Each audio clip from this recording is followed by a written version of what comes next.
Good morning, students. Today I am going to explain about the fifth chapter in our syllabus, that is Qutb Shahi dynasty. What is our fifth chapter? Qutb Shahi dynasty. It is one of the most important lesson in the view of annual examination. Why? Because in this lesson, one essay type question is coming and one short question is coming,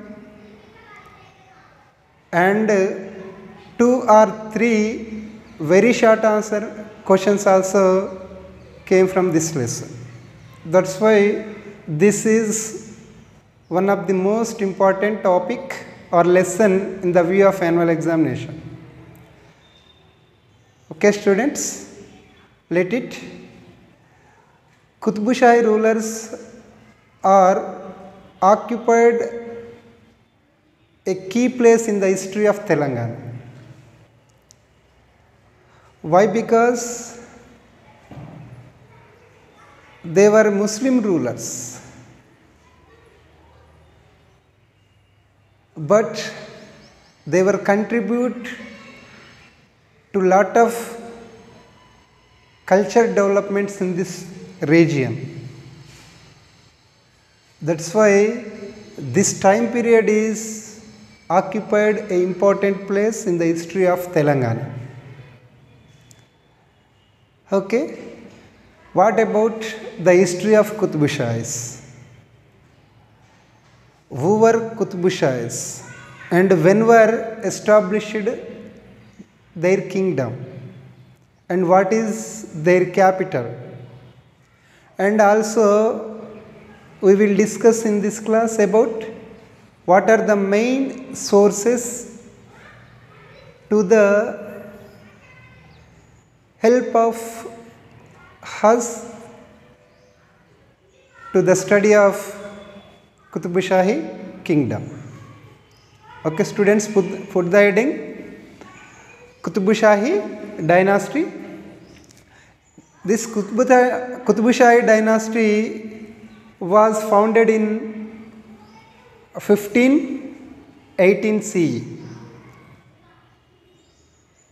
When it was founded 1518, and who was the founder of this dynasty and who were established the Qutb Shahi kingdom? Sultan Quli Qutb Shah ul Mulk. Sultan Quli Qutb ul Mulk established the Qutb Shahi kingdom when it was 1518. And what is their capital? Golconda. It is near Hyderabad city. It is also one of the most famous rocky type fort in our Deccan region. Golconda. Actually, it was firstly developed by Kakatiyan rulers, but after the fall of Kakatiyas, this Golconda came to existence under the rule of the Qutb Shahi rulers. The rulers of Qutb Shahis ruling their kingdom from this fort. That's why it will be occupied an important place in the history of Telangana. Golconda was the capital of Qutb Shahis. And after the fall of Bahmani kingdom, how to establish of Qutb Shahi kingdom? The fall of the decline of Bahmani kingdom, the Sultan Quli Qutb ul Mulk declared independence himself and established a new kingdom in the base of Bahmani kingdom. And in this dynasty, a famous ruler Muhammad Quli built Hyderabad city and made its capital, and he ruled from Hyderabad city. Who? Muhammad Quli. And also one of the most important event about the Qutb Shahi kingdom, that is, this kingdom ruled by secular ideas for the first time in the history of India. The rulers of Qutb Shahi kingdom followed religious tolerance and also implemented a secular ideas in their state. Nobody can, Muslim rulers can follow this type of administration in this Deccan history. For the first time, the Qutb Shahi rulers followed a secular ideas in this region, and Hyderabad city, known as Second Egypt for the gold and diamond mines under the administration of the Qutb Shahi rulers. During the time of Qutb Shahis, the Hyderabad city most famous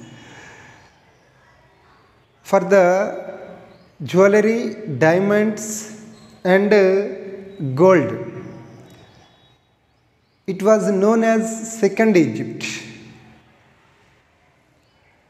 And in 1687, this kingdom was annexed by invaded by the Aurangzeb, and also it was merged in Mughal kingdom. After the death of Aurangzeb, this region was annexed by the Vijayanagara rulers. So this is a brief introduction about the Qutb Shahi dynasty. So now I am going to explain about the sources of Qutb Shahi dynasty. A number of sources can be available, are most useful to the study of Qutb Shahi dynasty. In that, according to historians, the Qutb Shahi kingdom's main sources can be divided into two categories. One is archaeological sources and the second one is literary sources. Archaeological sources and literary sources. First of all, we can see about the archaeological sources. Here I mentioned some of the epigraphies most useful to the study of the Qutb Shahi dynasty. In that, Gazinagar inscription, it is issued by Ibrahim Qutb Shah. Gazinagar inscription. This inscription most useful to the study of the history of Ibrahim Qutb Shah. And Badshah Asur Khan inscription. Badshah Asur Khan inscription. This inscription issued by Muhammad Quli Qutb Shah. This also most useful to the study about him. And third one, Mian Misk inscription. Mian Misk inscription, it is issued by Abul Hasan Tanisha. He was the last ruler of Qutb Shahi dynasty. Mian Misk inscription, Abul Hasan Tanisha. It was most useful to the study of the history of Abul Hasan. And Vilasa copper plate inscription, it was issued by Musnuri Pralayanayaka. It is also most useful to the study of the contemporary period of the establishment of this dynasty. These are the most important inscriptions. And also Kaluva Cheruvu inscription.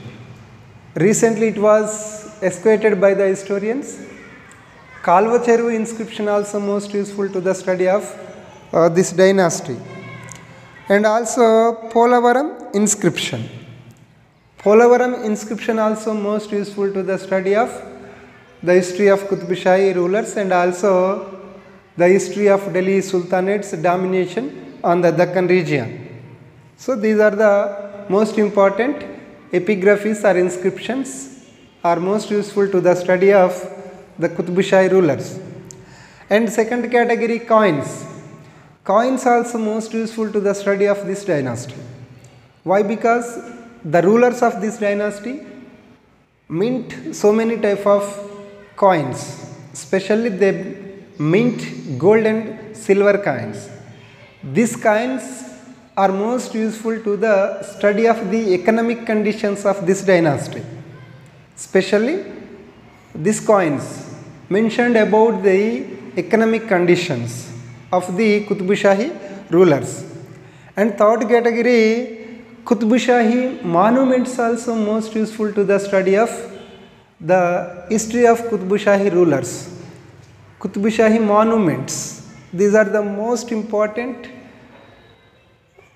the art and architecture style of the Qutb Shahi rulers. These are the most important archaeological sources. And second category, literary sources. Under the patronizing of these rulers, so many languages are flourished, like Persian, Arabic, Urdu, Telugu, French and English. This type of languages are most encouraged by the rulers, and so many poets and scholars wrote so many texts this type of languages. Actually Persian was the official language, but they were encouraged another languages also. Especially Telugu language was most flourished under these rulers. During the time of Ibrahim Qutb Shah, the Telugu language was most flourished. It was reached in peak stage. So many Telugu poets and scholars wrote so many texts in this time. They are most important to us, the study of the Qutb Shahi dynasty. In that I mentioned some of the texts or accounts in this word. First one, Tariq-i-Ferista. Tariq-i-Ferista. It is written by Ferista. And Tariq-i-Firoz Shahi. Tariq-i-Firoz Shahi. It is written by Ziauddin Barauni. Ziauddin Barauni. And Muntakab-ul-Lulub. Muntakab-ul-Lulub. It is written by Kafi Khan. These are the most important Persian or Urdu accounts to study of the Qutb Shahi kingdom. And second one, Telugu text, Tapati Samvaranopakhyanam. It is written by Addanki Gangadhara Kavi. Tapati Samvarana Opakhyanam. Addanki Gangadhara Kavi. And second, Yayati Charitra. It is written by Ponnaganti Telaga Nariya. Ponnaganti Telaga Nariya. This text was first Telugu text in the history of our Telangana culture. Which text? Yayati Charitra.